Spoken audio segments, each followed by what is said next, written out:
Welcome to the Musselman podcast. It's a Monday morning, so if things are a little bit slow, that's why. I'm here today with star soccer player, star striker for the Musselman Appleman, David Zepeda. Soccer season unfortunately ended Thursday in a heartbreaking loss to the Spring Mills Cardinals.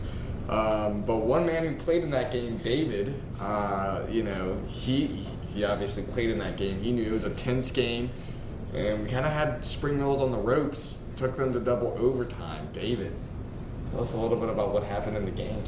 I ain't gonna lie, this is probably the first game I ever go into expecting us to lose. Because they're the best team in the state, you know what I'm saying? Right. So whenever it was near the game was about to end, right before entering overtime, you know what I'm saying? I was like, dang, we ain't losing. We're not getting blown out. Yeah. So I felt like adrenaline, just everywhere, a lot of adrenaline, and I didn't really feel anything. I just was just in the zone at that moment, And then we go into the first overtime, and we still don't concede a goal. So our game plan was working just fine. Then the second overtime hits, and that's 7 minutes and 44 seconds. Phil remembers the exact date and time that it happened. They got a corner. I forgot. I think it was number 15. Gets unmarked and scores a very, very difficult volley. A very Mickey Mouse goal. Yeah. That was it. I'll be honest, it just happened like that, and shedded a couple tears. You know what I'm saying? Very emotional moment, but hey, you live and you learn. No, but it was a very, not for me. I'm the manager. I didn't play on the field, so I myself didn't cry, but it was tough seeing everybody upset. You guys went out there. You gave it to the best team in the state. There had been controversy the week before on Facebook, with one of the Spring Mills players' moms. Spring Mills, they were not, I wouldn't say a hated rival, because that's Hedgesville, because Hedgesville constantly would bounce them from the playoffs. But Hedgesville kind of owns us. One thing that you can't take away is the keeper's performance. Yes. Dawson Robley, special shout out to him. He had maybe 4 saves that I thought were that's team of destiny stuff. Yeah, he kind of kept us in the game. Honestly, if we won that game out, he would have been man of the match in my opinion. He's only a freshman as well, which is which is impressive. D1. He's gonna go D1. He wouldn't have just been man of the match. He would have been man of the season. Because to be honest, we lost to them 5-0 both times we played them. He kind of saved us that game. Made incredible saves. I love that man. Yeah. Some have likened him to Emiliano Martinez, Argentinian goalkeeper from the World Cup. So it was just an insane performance. I don't think we'll ever see anything like that again. And I think another special shout out has to be to the head coach of the soccer team, Chandler DeHaven, principal at this school, kind of took over, And when he did take over, some hearts were broken. Some people were, no longer on the team. But I think those were the right decisions, and made. And like I said, from the former Colt coach, they had opportunities to probably go farther than those teams did. But I think the coaching change allowed this team to go from probably the 3rd seed in the section, losing to Martinsburg at Martinsburg, to almost probably the eventual state champion, taking them the distance, and fighting to the bitter end, in that double overtime defeat. So I think, David, I'm sure you've expressed that you were very fond of the absolute masterclass Chandler DeHaven pulled off, where he took over with 2 weeks before the season. That's to me, a testament to his coaching. And David, you said you're very fond of him. Yeah, I knew he was going to be a great coach once he first came. Those 2 weeks before, and told us, we're going to run. mean, I don't like running, you know what I'm saying? But like, but That's what the team That's needed. what the team needed, you know what I'm saying? And like, we had a whole like day of just running, and then you know, not trying to throw shade at the old coach, you know what I'm saying? Because he did, you know, like coach me the past 3 years, but the Haven did, I think, was what really did help the team like elevate to the next level, and I feel like he could really help the underclassmen improve, and they'll probably be better like next year than the year before, and hopefully be state champions in like 4 years. You know what I'm saying? No, and I mean he's got certainly a great sophomore and freshman class that just came through. The JV team was pretty good this year. JV team was very good. So I think DeHaven, you know, you give him 3 years to cook. State championship incoming for the Musselman Appleman soccer team. Next Spring Mills, you know what I'm saying? Next Spring Mills. And, you know, DeHaven actually he's already won a state championship. He was a JV coach, of course, but you know that still counts. And they were still a really good JV team too, as well. You know, for Clark County. So I mean, obviously he's got that championship DNA in him, so to speak. So I think the soccer team, that's the coach that they need.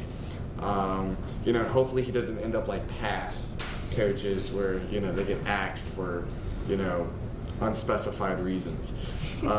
So, you know, like I said, DeHaven, I think they've got that now. You know, David, you know, because we had second period last year together. And we would just sit there and gas up the soccer team. I mean, we were talking about state championship. We're gonna beat Spring Mills, and then we came out and we were 2-6-2 at one point. We had no attack whatsoever. I don't even think David scored a goal yet when it happened. No. We were losing games to teams we probably should have beaten, like the Hampshire game, where special shout out to that center ref. His grandson was the striker for Hampshire, so that, you know, we had a coach of ours get a yellow on that game, so. It wasn't, you know, like I said, it was a tough season, but someone, you know, we needed someone to step up, you know, per se. And that person was David Zepeda. He had 5 goals, led the team in goals and assists, and just had an absolutely stellar season on the pitch. Thank you, Steve. You know, so, and David, of course, he's also coming off of a, a partially? I partially tore my ACL last year. Yeah. So tell us a little bit about, you know, just the, I guess, like my season. The recovery from that and how, you know, it impacted your year. But to be honest, I didn't even think, like, I was just like contemplating if I should play or not, you know what I'm saying? Because I just didn't want to get hurt again and go through that whole process again. But when I did end up playing, you know, I don't think I was still like 100%. Like, I still like struggled to like even last the full practice. But you know, the first couple weeks of the season, you know, went by. We were losing. I was playing on like a left mid position, but for some reason, I think it was the red card that Brendan McGinnis got at Spring Mills. Galvanized. I think the Haven, we needed another striker, so he just put me up there. Even though I didn't do anything my first game, you know, I didn't score or assisted, and we ended up losing. He still kept me up there, and you know what I'm saying, I ended up taking that opportunity and kept scoring and assisting from then. And but you know, it's really hard, you know, because I didn't think, to be honest, I don't even think I was gonna even play, to be honest, because like I just felt like I just couldn't, you know, because of my injury and stuff. But you know, it's nice to see that everything came good. It went well. Well, and I mean, you know, one thing that's really interesting is soccer is a really hard sport. I tried to play and got cut, so it's really hard. I don't recommend anybody to just pick it up, okay, unless you make a deal with the coach, and hopefully that coach doesn't quit. You know, but you know, David, you played the sport with a partially torn ACL, pretty much. I mean, that really didn't fully heal, as I know. Yeah. And he's also, you know, a track star as well. Shout out to Daniel Craig Reiser, great track coach of the year for the state of West Virginia, right? Yeah, state of the coach. So shout out to him. Shout out to Whitney Lewis, former student of Coach Keys, and you know, also may or may not have a record for our track and cross country team. And also shout out to Coach Brock. Great guy too. And David, you know, obviously he's been pretty good. He's on the 4x4 team. So just come out to a couple meets and support Dayton, old bro Zepeda, as Eric Ashby Brown likes to call him. So, like I said, David, not just David, but Dawson Robley, the freshman keeper, as we've already mentioned. Jacob Clemens, teammate of yours, had an absolutely stellar season. He was very important to us this year. Yeah. It's especially in that Spring Mills sectional game. Yeah, him getting moved to the midfield this year, really, I think also helped was another change that the Haven made to improve the team. And after he made that change, the team I felt like played much better. I agree. With him in the midfield. Daryl, I guess. As well. Daryl, yes, we have to talk about Daryl. Daryl, after Big Dar. not playing 3 games. Whenever, I'm gonna be honest, not trying to hate on Daryl, whenever they told him he was starting, we were all a little doubtful, to say the very least. Like, man, what is the Haven cooking up? But he indeed cooked up something good because, Daryl was a hidden gem. Hidden gem. Yeah. I don't think I'm ever going to see a better game played by a left back than that Washington game Daryl started. Yeah. I mean, he cooked. He cooked. One person, Sergio, we didn't know if he was going to play, right? Yeah. David, of course, he caught it. He said, you can just tell when someone's good at soccer. He said, you can tell, what was the words? You can tell when a man is nice at soccer. Yeah. And Sergio. Just the way he kicked the ball, the first time, not trying to, glaze, but the first time I saw him kick the ball, I was like, yeah, this kid's already nice. Yeah, and David is a certified ball knower. He caught it. Sergio came, he played midfield for most of the season. Then they made a very interesting decision. They moved him to left back. He claims it's his natural position, or center back, I guess.